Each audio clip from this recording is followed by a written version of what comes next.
հերթական անգամ հարձակում է հայ առաքելական Սուրբ եկեղեցու վրա եւ երկրի վարչապետի աթոռը գրոհած պահած մարդը ինչ է անում, որևիցե մեկը կարա բացատրի ինչ է անում։ Եթե մեր սրբազան հայրերը կալանավորված են ու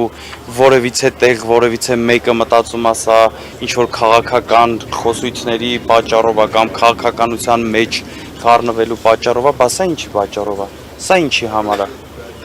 Ուր ենք գնում սենց։ Ինչի ենք լռում կամ ովքեր որ լռում են, ինչի են լռում։ Բարեփոխումներ այսպես չեն անում։ Էսի խայտարակություն է, այս ուղղակի այս չեմ կարա ես հանրային բառ գտնեմ, որ ասեմ, այն էլ ձեր ներկայությամբ, թե սա ինչ է։ Ունենք եպիսկոպոս եւ 6 հոգեվորականներ, 8, արդեն 8։ Դե ինչ ասեմ ես։ Ինչ ասեմ, ժողովուրդ ջան,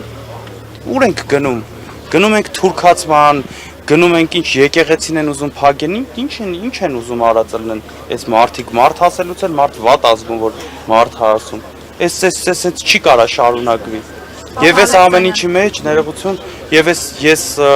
հայտարարում եմ ու ժողովրդին դիմում եմ մեր հայ ազգին, ասում եմ ժողովուրդ ջան, մեր միակ փրկությունը, մեր միակ քրիստոնյա մնալու փրկությունը Սամվել Կարապետյանի ազատումն է, Սամվել Կարապետյանի շուտապույտ ազատումն է, մեր մեջքին կանգնելա, որ մենք այս խայտարակությունից դուրս գանք ուղղակի։